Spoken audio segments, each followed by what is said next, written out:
இது எப்போ இறங்குது அப்படின்னு பார்த்தோம்னா மக்காவுடைய கடைசி காலகட்டத்தில் இறங்குது. அந்த 10 to 13 அந்த அந்த அந்த மாதிரி வச்சுங்க, அல்லது அந்த 5 to 10 அது அல்லது அது மொத்தத்தில் ஸ்டார்டிங் கிடையாது. புரியுதா? ஸ்டார்டிங் கிடையாது. குறைஷிகள்கிட்ட ஆர்கியூமெண்ட் உச்சத்தில் இருந்த காலகட்டத்தில் தான் இந்த சூறா இறங்குது. அப்போ இந்த சூறாவை ஆரம்பிப்போம் இன்ஷா அல்லாஹ். இன்றைக்கி ஒரு ஆயத் மட்டும் பார்ப்போம். அவுஸு பில்லாஹி மினஷ் ஷைத்தானிர் ரஜீம். பிஸ்மில்லாஹிர் ரஹ்மானிர் ரஹீம். அல்ஹம்துலில்லாஹில்லஸீ ஹலகஸ் ஸமாவாத்தி வல் அர்த வ ஜஅலஸ் ஸுலுமாத்தி வன் நூர் சும்மல்லஸீன கஃபரு பி ரப்பிஹிம் யஅதிலூன். வானங்களையும் பூமியையும் படைத்து இருள்களையும் ஒளியையும் உருவாக்கியவனாகிய அல்லாஹ்வுக்கே எல்லா புகழும். அப்படி இருந்தும் சத்தியத்தை ஏற்க மறுத்தோர் மற்றவர்களை தம் இறைவனுக்கு இணையாக ஆக்கி அதன் மூலம் அநீதி இழைக்கிறார்கள். இது டிரான்ஸ்லேஷன் பற்றி ஒரு இது சொல்லிடுறேன். அதாவது இப்போ இந்த வசனத்துக்கு விளக்கம் சொல்கிறதுக்கு முன்னாடி பொதுவாக நான் இந்த யாபுனிய கிளாஸில் நான் குரான் வசனங்களை தமிழில் சொல்கிறேன் இல்லையா, அந்த தமிழில் சொல்கிற தமிழாக்கம் எங்கே இருக்குது, நீங்கள் சொல்கிற தமிழாக்கத்தோட அவங்க எடுத்து புக் எடுத்து பார்க்குறாங்க, அதில் அந்த மாதிரி இல்லையே அப்படின்னு. இப்போ நான் என்ன பண்ணுறேன் அப்படின்னு பார்த்தோன்னா, இது என்னுடைய ஓன் டிரான்ஸ்லேஷன். புரியுதா? எனக்கு அரபி டிரான்ஸ்லேஷன் பண்ண தெரியுமா? அதெல்லாம் தெரியாது.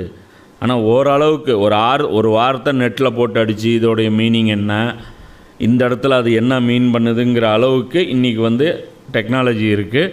ஸோ அதனால் 4-5 டிரான்ஸ்லேஷன் நான் பார்ப்பேன். ததப்புருல் குரானு, தஃபீமுல் குரானு, பயானுல் குரானு, அப்புறம் ஐஎஃப்டியோடைய தமிழ் மொழியாக்கம், உருது மொழியாக்கங்கள், நான் எல்லாமே பார்ப்பேன்.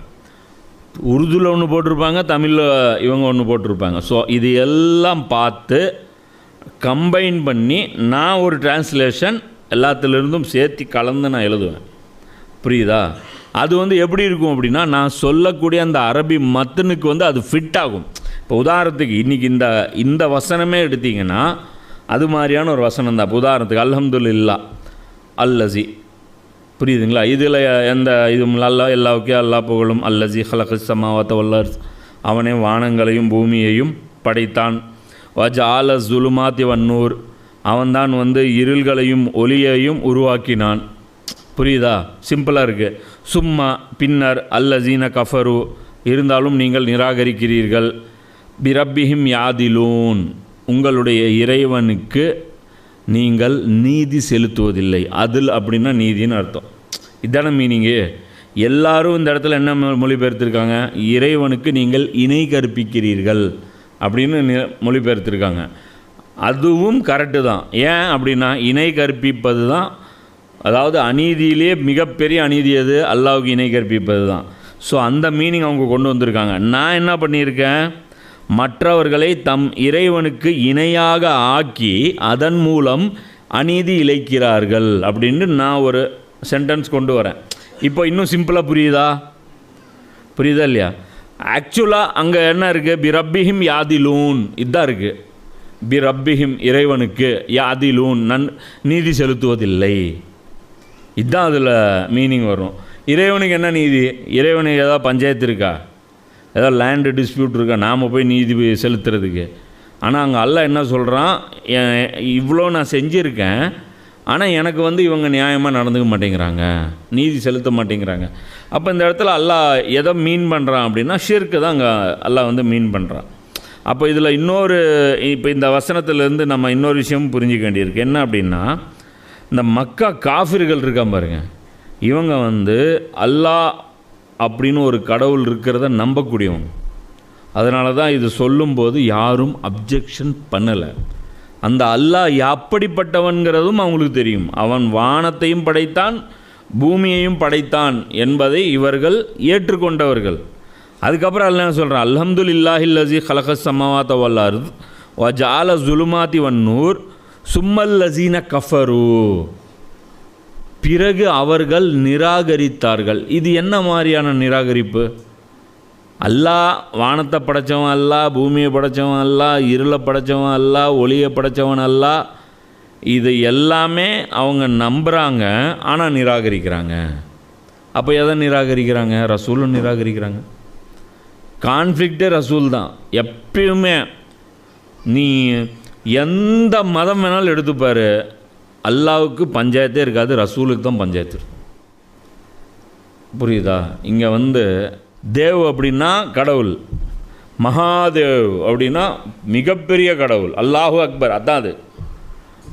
இங்கே தமிழ்லாம், அதாவது இந்தியாவிலையும் என்ன இருக்குது, மகாதேவுங்கிற ஒரு சித்தாந்தம் இருக்குது. புரியுதுங்களா? மகாதேவ் மகாவிஷ்ணு அப்படிம்பாங்க. அப்போ இதெல்லாம் அல்லாவுடைய, இதெல்லாம் அல்லாவை குறிக்கும். விஷ்ணு அல்லாவை குறிக்கும், மகாதேவ் அல்லாவை குறிக்கும், பரமாத்மா, ஆத்மா பரமாத்மா இதெல்லாமே அல்லாவை குறிக்கும். அதே மாதிரி கர்த்தர், அதுவும் அல்லாவை குறிக்கும். கர்த்தரை பற்றி எந்த கிரிட்டிசைஸும் அங்கே இருக்காது. கர்த்தருடைய வல்லமை பற்றியும் எந்த கிரிட்டிசைஸும் இருக்காது. புரியுதுங்களா? அதே அங்கே போனீங்கனாலும், யூதர்கள்ட்ட போனீங்கனாலும் அதே மாதிரி தான். நீங்கள் எந்த மதத்தில் போனீங்கனாலும் சரி, கடவுளை பற்றி அங்கே அப்ஜெக்ஷனே இருக்காது. நாம் இன்றைக்கி வாழ்ந்துட்டுருக்கிற ஆக கேடுகட்ட காலத்தில் மட்டும்தான் கடவுளை எதிர்த்து கேள்வி எழுப்பப்படுது. இதுக்கு முன்னாடி இருந்த எந்த சொசைட்டிலையும் வானம் பூமியை படைத்த ஒருவன் இருக்கிறான், அவன்தான் படைத்தான் என்பதை யாருமே மறுக்காத ஒரு கூட்டமாக தான் இருந்தாங்க. அப்போ அந்த இடத்துல அல்லாஹ் என்ன சொல்கிறான்? சத்தியத்தை ஆனால் நீங்கள் மறுக்கிறீங்க. என்ன சொல்கிறீங்க? சும்மல்லசீன கஃபரு, ஆனால் நீங்கள் நிராகரிக்கிறீங்க. எதை நிராகரித்தாங்கன்னா, அல்லாஹ் என்ன ரசூலை அப்பாயிண்ட் பண்ணான்னு ரசூலா சொன்னாங்க பாரு, அதை அவங்க நிராகரித்தாங்க. இதுதான் அதை நான் சொன்னேன்ல, இந்த 3 விஷயத்தை தான் குர்ஆன் இந்த மக்காவுடைய இதில் இது பண்ணுவோம். ஒன்று தௌஹீது, 2வது ரிசாலத்து, இன்னொன்று கியாமத், மறுமை.